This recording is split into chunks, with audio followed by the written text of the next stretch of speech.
And welcome back, me mateys. Today is Tuesday, April 14th, 2020, and we are about to hit the high seas with Jack, Annie, and Henry again in chapter 6 and 7. I chose to do both those chapters together. I'll do chapter 6 in this video and chapter 7 in the next video because some good stuff is going to happen in the book. But before we get started, let's answer some comprehension questions really quick. So here's my first question. Are Jack and Annie feeling the same way about their adventure so far? Are Jack and Annie feeling the same way about their adventure so far?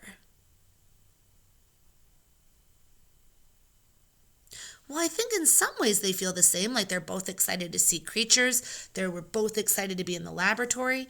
But is Jack feeling really good about being on the boat? No, not very much at all. How's Annie feeling being on the boat? She feels good about it. She likes being on the boat. She thinks it's a wonderful adventure, but Jack doesn't feel very good, does he? No, hardly at all. All right, that's called seasickness. So keep that in mind in this next chapter. Do you think, now remember, they had a mission for Merlin on this. So do you think they have found a secret of happiness for Merlin yet? So think about that as we're reading. My final one is, you made a prediction at the beginning of this book what it would be about. Now, I know that Presley and Millie and Hayden and Xander and Wyatt and a few other friends told me they thought that it would be about the kids seeing an octopus or the octopus seeing a kid or somehow an octopus being involved in that. So far, they've been on the boat and we haven't seen an octopus in the laboratory, so who knows? And Skylar thought it was about animals finding humans. Well, so far, Skylar has got part of the prediction right because Henry found the Nautilus and they were interacting with each other. So let's go on to pea soup and find out what happens next. Arr. Chapter 6, Pea Soup. Henry led Jack and Annie out of the sea lab, locking the door behind them. Then he led the way through the hall and down another flight of steep steps. In the faint light of the lower deck, Jack saw naval officers and scientists streaming through a door ahead.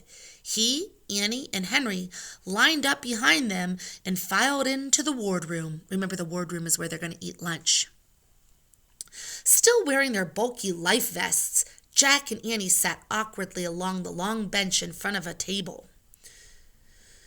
Many of the men stared at them with curiosity. What are those kids doing here? The professor smiled, but the captain did not look happy. I thought our friends might join us for lunch, sir, Henry said to the captain. I promise they will return to shore after the storm. Very well, said the captain, immediately after the storm. Aye, aye, sir, Henry said. He turned to the other officers at the table. Gentlemen, may I introduce Annie and Jack from America. They are adventurous travelers. Hi, murmured Jack and Annie. The officers and scientists nodded politely. Sailors in white uniforms acted as waiters, bringing plates and cups to the table. What are we having for lunch? Annie whispered to Henry. The usual, said Henry, sighing. Salted meat, pickles, dried biscuits. This is not good, thought Jack. He was right. When he was served, he could hardly look at the food, much less eat it. Ugh. He was thirsty, though, so he reached for his cup and took a long sip of water. Jack immediately spit the liquid back into his cup. It was unbelievably sour. He gagged. He coughed. When he looked up, everyone was staring at him, including the captain. Excuse me, Jack said, wiping his mouth. His face felt hot of embarrassment. You just guzzled your lime juice, lad, said the professor. Most of us take it in small sips. Lime juice? Asked Annie. Why? It prevents scurvy, said the professor. Every day we all drink a cup of lime juice for vitamin C. Otherwise, we'd get sores and rotten teeth. Yuck, said Annie. Henry smiled. You won't get scurvy if you eat fruits and vegetables, he said, but it is hard to keep vegetables and fruits fresh on board a ship. Jack couldn't think about eating or drinking anything at the moment. All of it, especially the pickles, made him feel even queasier. The rolling of the ship didn't help either. The waves seemed to be getting worse, he said to Henry. They do indeed, said Henry. He turned and looked out a small round window. Can't see a thing. It's as thick as pea soup out there. Oh, no, Jack groaned to himself. Please don't talk about pea soup. The ship lurched. Cups and plates slid across the table and crashed on the floor. Annie grabbed Jack as the ship rocked wildly. Steady as she goes, said the captain. It seems the storm is fully upon us, said the professor. The ship lurched again. More cups and plates slid off the table. Jack and Annie almost slid off their chairs. But without any sign of nervousness, the officers and scientists stood up and hurried out of the room, as if they knew just what to do in bad weather. I'll take you down to the hold, Henry said to Jack and Annie. We'll wait there until the waves calm down. The ship pitched violently as they stood up from the table. Holding on to the back of their life vest, Henry steered Jack and Annie out of the wardroom. Jack nearly slipped on the wet floor. His bare feet crushed some soggy biscuits and pickles. He tried not to think about it. There's everything sliding off the table. It's pitching. There's Henry holding Annie and Jack by their life vests. Everybody's trying to stop everything from spilling. Out in the dark hall, the wind howled down the stairwell from the top deck, spraying them all with ocean foam. I must go secure my lab, Henry shouted to Jack and Annie. He pointed to the stairs. Go down one more flight. I'll join you when I can. We'll come with you, said Annie. 'Tis better to be safe, said Henry. Follow the others, quickly. I'll come soon. Henry unlocked the door to his lab and disappeared inside. Come on, let's go down, said Jack. He grabbed Annie's hand and pulled her toward the stairwell. Officers and sailors were all heading down the steps ahead of them. Just as Jack and Annie started down, the ship lurched again. Jack's stomach lurched with it.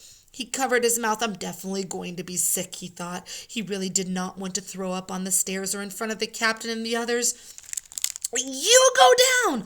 I'll be right there, Jack shouted to Annie. Why? Where are you going? Annie yelled. Just go down, said Jack. Then he whirled around and charged up the 2 flights of steep steps to the top deck. When Jack stepped onto the deck, the rain was pounding, the wind was howling, the waves looked like dark mountains, sea foam was blowing everywhere. Jack knew at once he'd made a mistake. Better to be embarrassed than to drown, he thought. Just as he turned to go back down the steps, Annie burst onto the deck. Jack! She cried. What are you doing? Jack forgot all about throwing up. I made a mistake, he shouted. We shouldn't be up here. Go down. I'm coming with you. We have to go back down. He pushed Annie toward the stairwell. A giant wave crashed over the side of the boat. Jack fell and slid across the foam-covered deck. It was impossible to see anything. The wind was screaming. Jack tried to stand, but wearing his clumsy life vest, he couldn't get back on his feet. Jack finally hauled himself up, but just as he did, another giant wave. Look at those. Look how giant those waves are to Jack. You can't even barely see the boat. Jack finally hauled himself up, but just as he did, another giant wave broke over the side of the ship. The ship rolled again, and Jack fell to his knees. Another wave crashed over the deck. Jack was swept up by the foamy water and tossed overboard in the foaming sea. Oh, no. And that is the end of Chapter 6. I will meet you at the next video on Chapter 7, called Help! Man, right now Jack is pretty scared, and Annie's probably pretty scared too. All right, hopefully we'll meet up in Chapter 7.